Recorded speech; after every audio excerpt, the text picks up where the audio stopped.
Haunted attractions are a staple of any theme park, but did you know their origins may also have been partly responsible for saving Halloween? Living in the 1930s sucked. I'm talking food stamps, poverty, the Dust Bowl, and above all that, the Great Depression.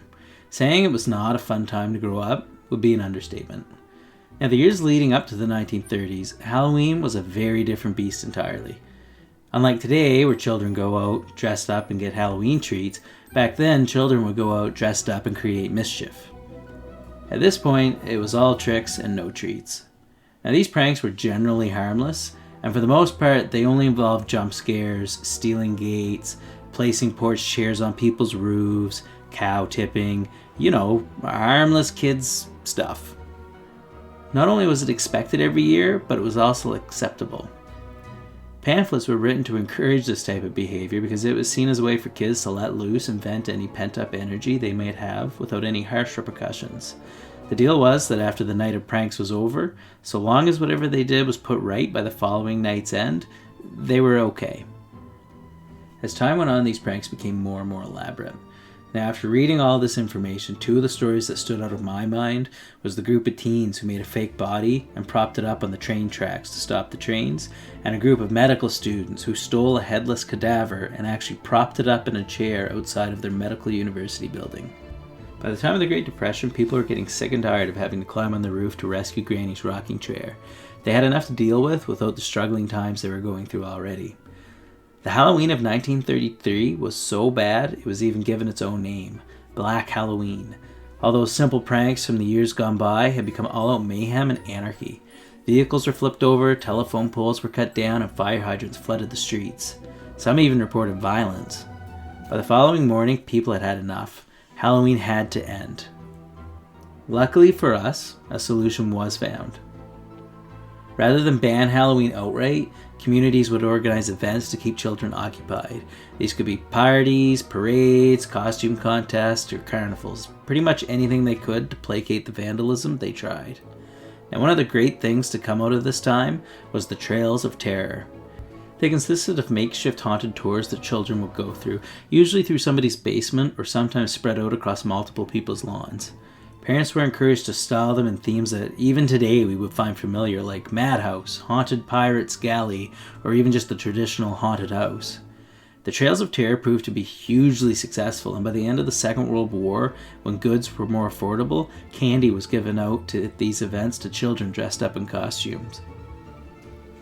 By the 60s, people wait hours outside of these pop-up haunted houses just to experience the thrill of being scared, get a treat, and have a laugh.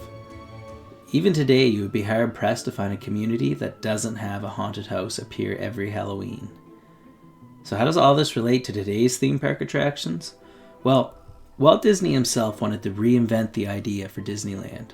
The idea was to take these haunted houses and create one on a grander scale that guests could walk through any day of the year.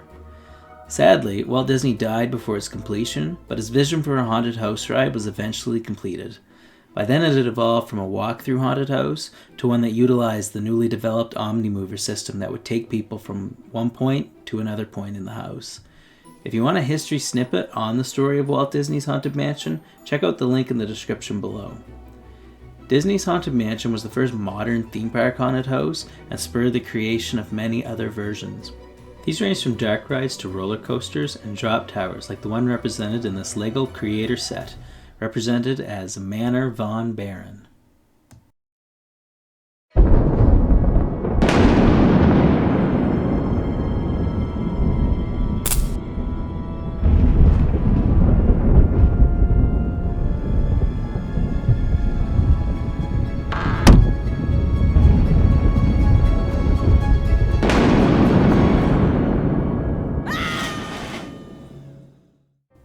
This set features a lot of references to the Adventurers line as well as Team Alpha. Now, I'm not going to go over them all because if you know them, but there is one that I am going to talk about, and that is the obelisk right here. Now, you may not realize that this obelisk actually does say something.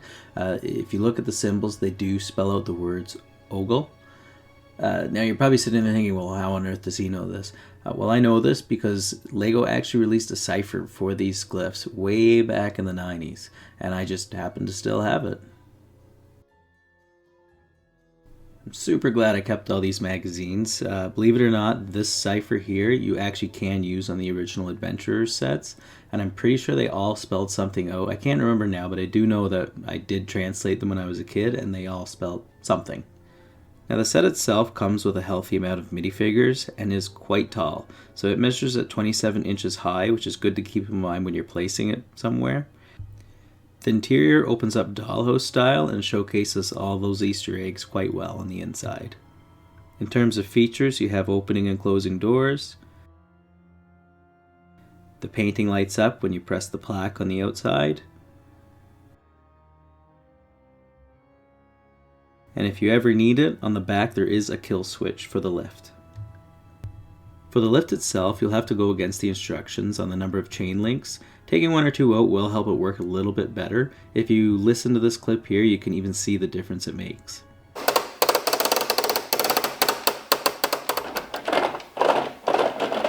Also make sure to check the tires are perfectly aligned on the wheel, because if they're not, it'll have trouble returning to the base. Now there is the option to motorize this set with the Powered Up app. You need 2 motors and the hub to get this to work properly. I'd be lying to you if I said it worked 100% of the time. Once I set it up, I found it worked maybe 80-85% of the time. It wasn't always perfect. When it is working properly, this clip here shows what it looks like in real time.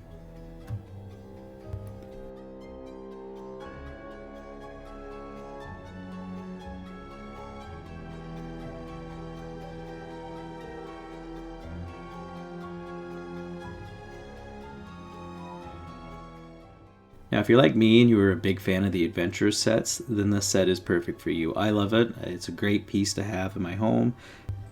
Now, if you're building this set because you want to put it inside of a fairground, just keep in mind the height is quite tall, so it could distract from your other sets.